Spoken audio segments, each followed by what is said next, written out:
no necesitaba presentación. Entonces, cuando creamos el diputado Ticuiza, la intención era que algún periódico, ya sea en el que trabajo, para el cual trabajo o algún otro, comprara la viñeta del diputado Ticuiza. Me pareció que la mejor forma de mercadeo era hacerlo a través de las redes sociales.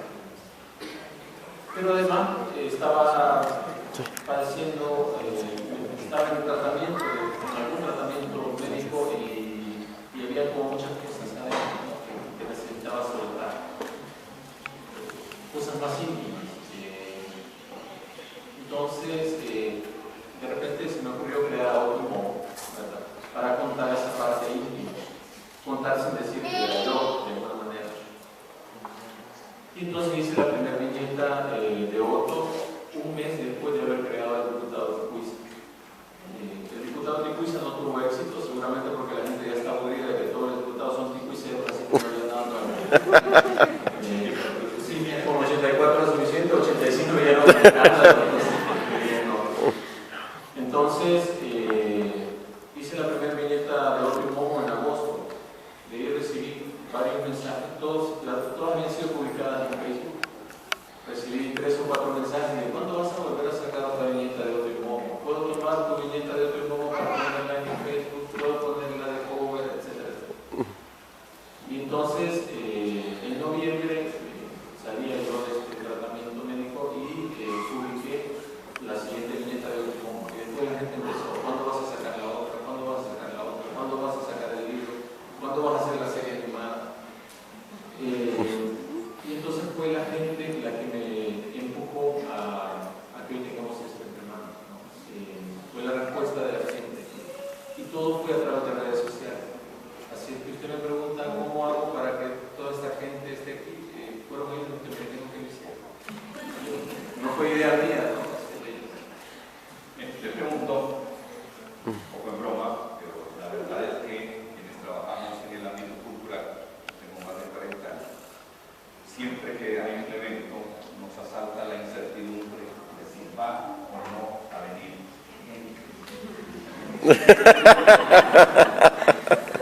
Para ser viernes, perdón, para ser sábado, ahora es piñata.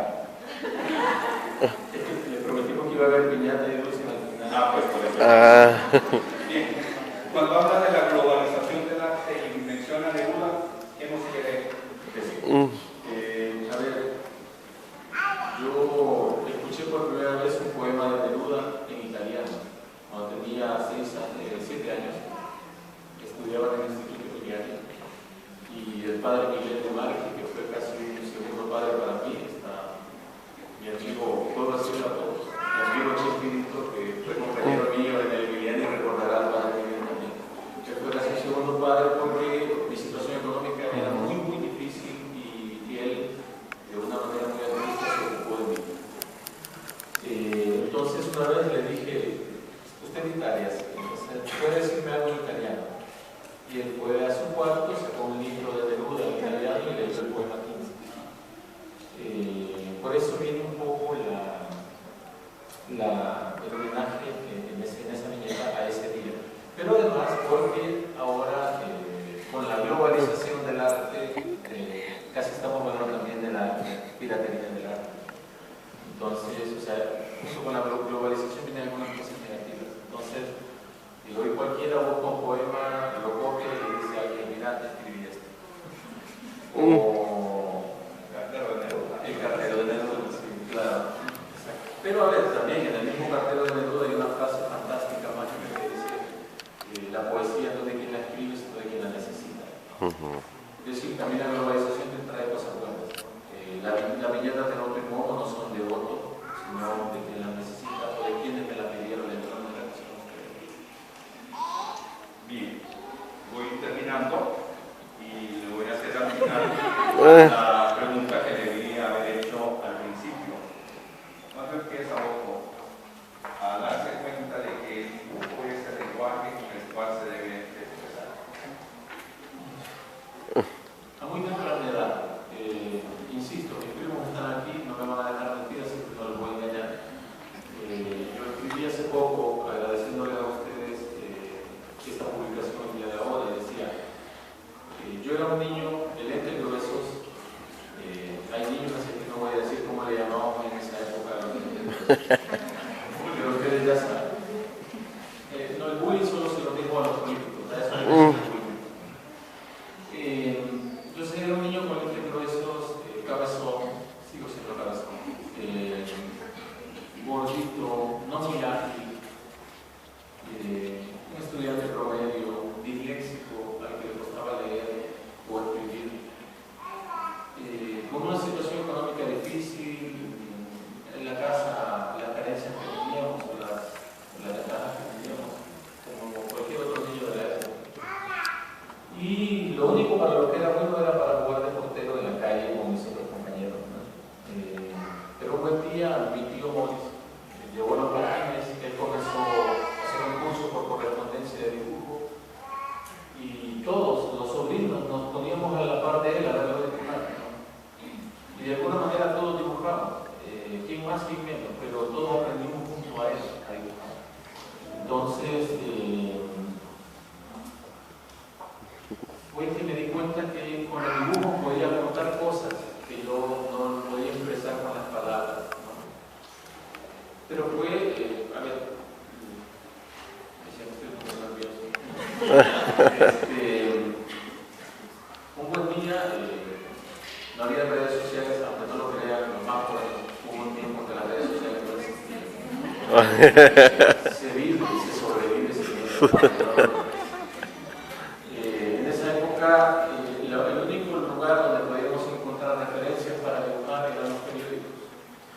Y abriendo un periódico de sábado, que era cuando tenía viñetas a colores, me encuentro que había un perro subido en su casa, en el techo, escribiendo en una máquina de escribir una carta a su primo que vivía en el desierto dentro de un campo. Y eso me jodió la vida. Porque a mi escasa edad me di cuenta que con la imaginación se podía hacer cualquier cosa. Y entonces me di cuenta que yo no podía decir las cosas tristes de mi infancia que yo no podía contar. Como por ejemplo, esa primera viñeta de la que hablábamos, el hecho de que Otto haya perdido a su padre, pero no es necesario haber perdido a un padre físicamente. A veces hay un padre dentro de la casa, pero no lo tenemos, ¿no? Entonces también, de esa manera, contar esas ausencias, contar esas presencias, de alguna manera lo podía lograr con el dibujo y podía decirlo de una manera más fácil, al menos para mí. Entonces, hablar no podía porque me daba pena. Escribir más o menos, porque también era de iglesia, entonces escribir todo el revésado. Así que lo mejor era dibujar. No sé cuándo pasó, simplemente comencé a dibujar y continúa así. sigo así. Lo que acaba de mencionar me remitió desde luego a la viñeta que está en la página 42, a donde van a auxiliar al hombre solitario y se van al que está esclavizado con sus aparatos, cosa que no es difícil de encontrar acá en nuestro país, a donde hay más teléfonos que habitantes, y eso ya es decir bastante. Voy a terminar expresando un deseo, aparte de que creo que va a ser un éxito la publicación, de poder ver algún día su borrador, porque me interesa conocer su método de trabajo. Y también voy a sumar a esta petición, ya que se mencionó a Toño Salazar, el más grande caricaturista e ilustrador que hemos tenido en el país. Porque a través de su método de trabajo, que es muchas décadas, quizás un siglo atrás, uno descubre la grandeza del dibujo. Y ahí van los papeles pegados, los scotch puestos, el chelito, que creo que nos ocupa, para hacer las correcciones, porque al fin y al cabo, estas obras, independientemente cómo se fueron estructuradas, eran para ser reproducidas, y a la hora de